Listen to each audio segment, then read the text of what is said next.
Hello everybody, welcome to another retouching video. Name is Kali from Kali Photography.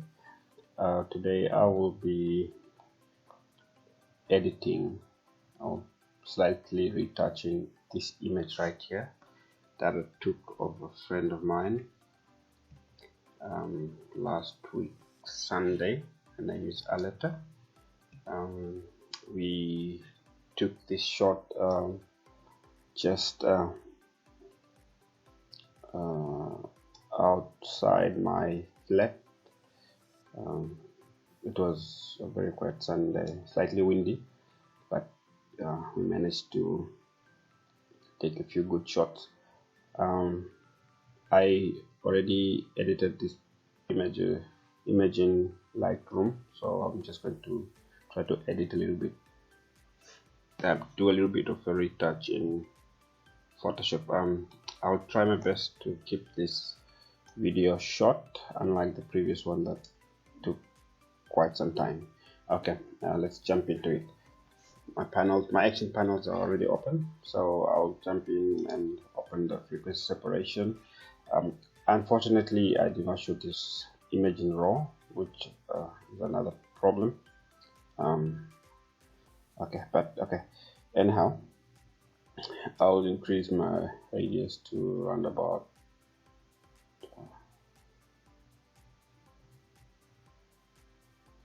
let me see, 9.2.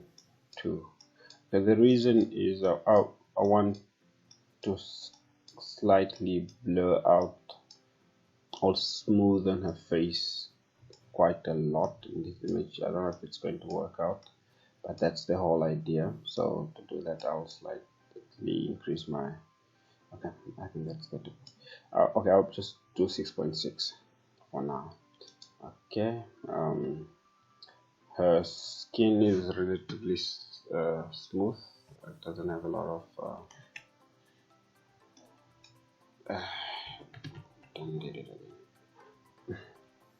the skin is relatively smooth. It doesn't have a lot of stuff to remove, so I'm not going to waste a lot of time on that.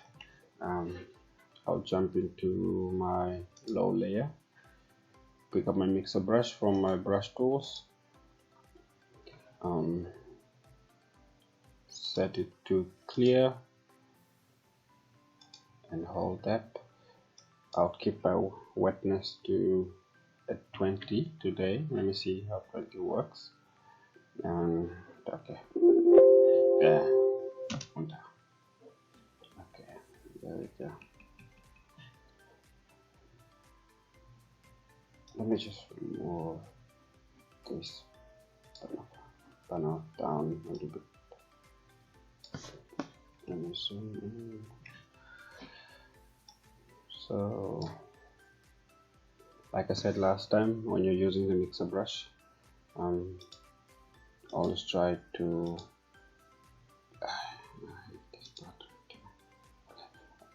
always try to mix from the light area to the dark area, just to blend out those harsh transition lines that happen when you're using flash. Again, on this particular shoot, I had a softbox on, unlike the previous shoot where I used a bare flash, and the image kind of had a lot of harsh transitions. In this one, I had a softbox on, so and the light was slight. I think it was around about 5-ish. So the sun was setting. It was just a nice day. Just the bad thing, it was windy, like I said earlier. But it's expected. When you stay in the coast, the weather is always on the bad side most of the time. But it's something that with time one just has to get used to. it's very difficult shooting in valve display if you're a single shooter and you need to use flash, and it's windy, and the light stand is not strong enough to stand on its own. There's that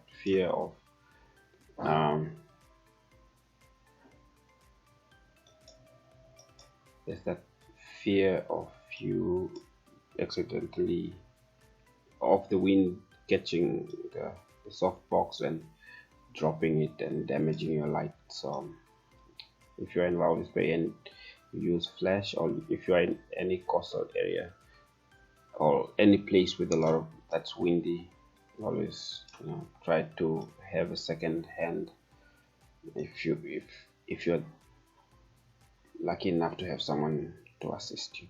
Unfortunately for me, I'm always alone. I always try to put a sandbag, but it's never enough, and it's always difficult to move around with the sandbag from one area to another. But yeah, okay. Just trying to blend the transitions of the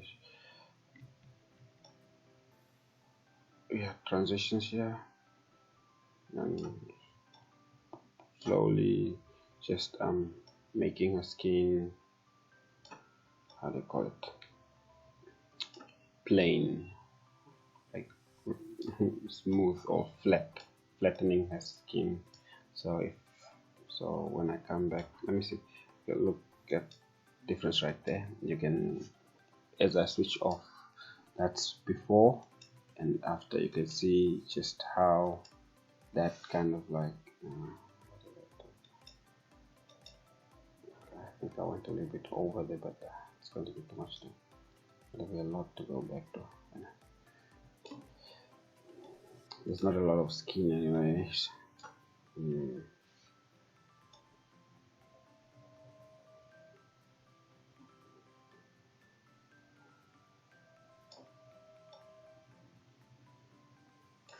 Okay, zoom out.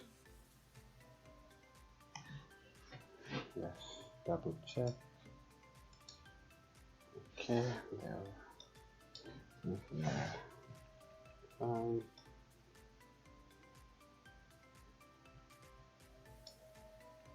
Get those small areas. Transition out here. Try to smooth that in. Let's see. That was okay. Shadow disappeared nicely. You can see it, the foot right there. Yeah, that is after. That is after, and that is before. You see how the shadow just fades. Yeah, too much. That transitioning from highlight to shadow just disappeared nicely. Okay. I think this is pretty much done. Okay, look at the before. Look at how you can easily see. Okay, these are like the highlights. Look at how the shadow, how harsh it is, the transition from the highlights to the shadows, and after the frequency separation, you can see that there's a little bit of a huge improvement. Like it opens up her face and just makes her pop.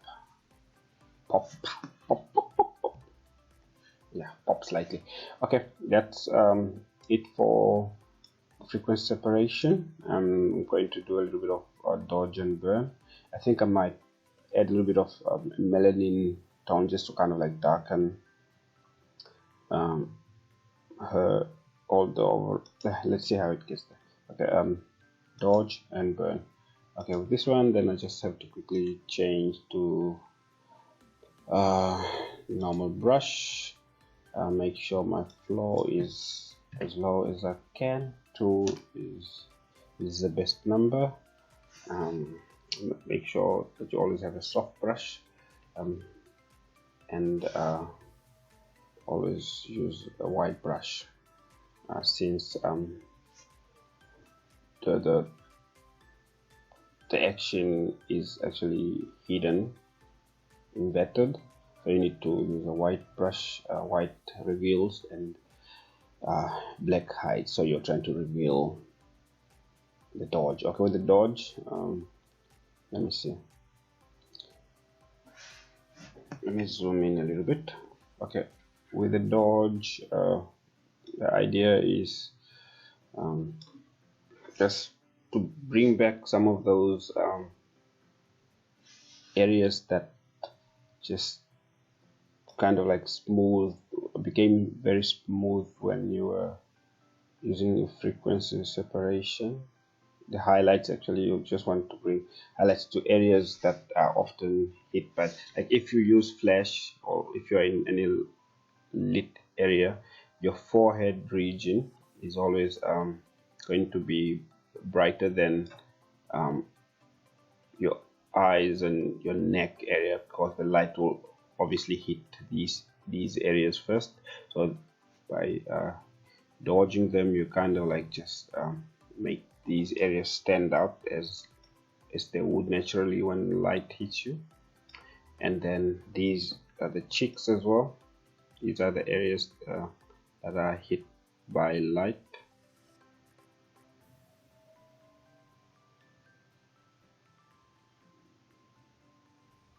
Like for me, I actually think you want to dodge the areas that how do I say, that are elevated on your model's face. The elevations, like the cheeks, these are areas that are higher than this area right here, so these areas are going to be hit by the light. They're going to get more light than the other. Oh, English. I'm not seeing a lot of what I'm doing. Okay, it's there. And then the chin.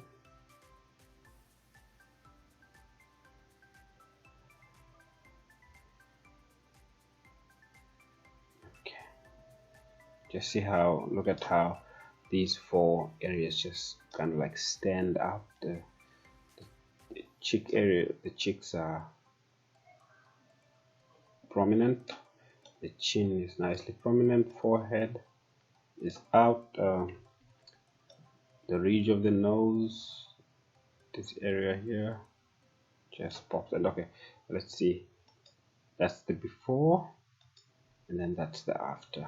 Before, after. If it kind of feels like it's too much, you can always reduce your opacity.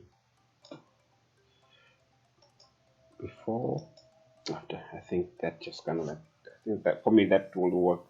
Okay, and then I'm going to burn. What for me burning is just try to define define the face, like just make her face kind of it kind of like shapes the face, you know, get these areas lower than the cheekbones a little bit darker, so that these areas can stand out. So you kind of like darken these areas right here, a little bit of that area there, just the forehead region, just way above the forehead region, just kind of like darken that area there.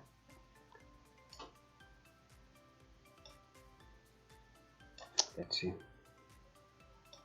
that's the before, and then that's the after. You can see how it makes the dodge just pop just by adding burn, just by burning the sides and just making the forehead, cheeks, nose, and that area the center of the image. That's the before on both dodge and burn. That's like just frequency separation, the flat image, and then you bring up the highlights, and then you just make the highlights stand out by burning a little bit around. But I'm going to reduce the burn. I think the burn is also a little bit too much because you don't want to. I think that just stands. Okay. I'm going to also dodge the neck area here. There's a little bit of this dark area that I'm seeing. That's just how she is. So I'm just going to make it a little bit lighter. Okay, let me just zoom out a little bit. Just look at how her face stands out. That's before, that's after. Small adjustments always make the biggest improvements. Okay, just going to highlight this area here where the sun, all the light is going to hit and make it shine.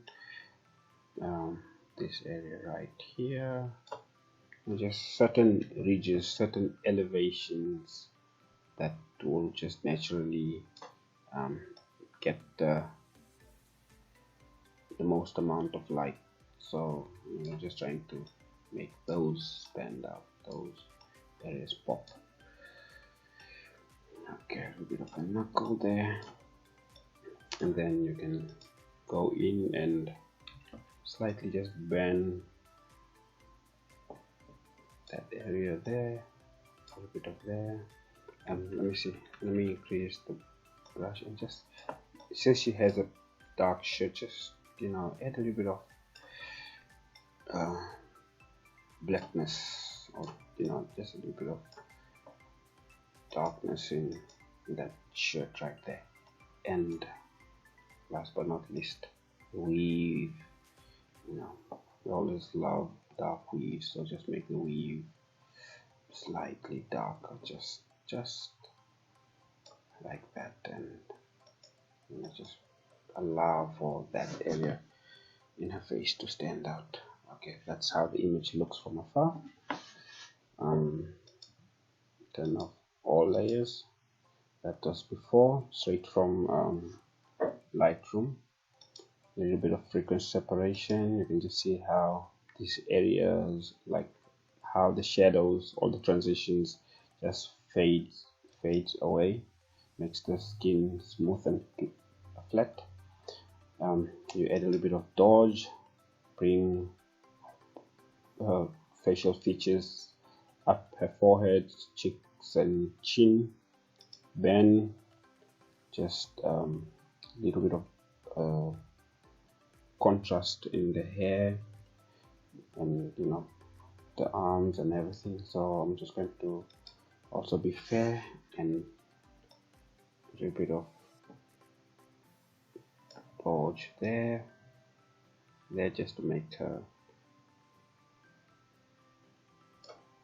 these areas stand out from the rest, just like that. And that is my dodge and burn. Sorry, that's my frequency separation with a little bit of dodge and burn right there. Okay, I want to add what is that? Okay, actually, I want to add a little bit of melanin in. Okay, I have this melanin preset right here. Okay, I'm going to run it. It makes the overall image slightly blue though. So what I'm going to do is there are some layers here that are duplicated just to increase that effect. So I'm going to close one down and see how it works. Okay, that works. What did I just do?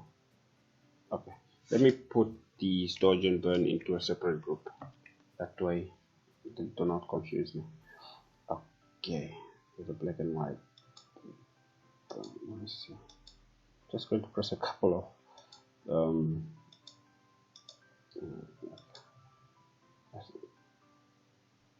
okay, by closing one of the photo filters, I think the image kind of like it loses the blue tint, which I think will make it a little bit pop.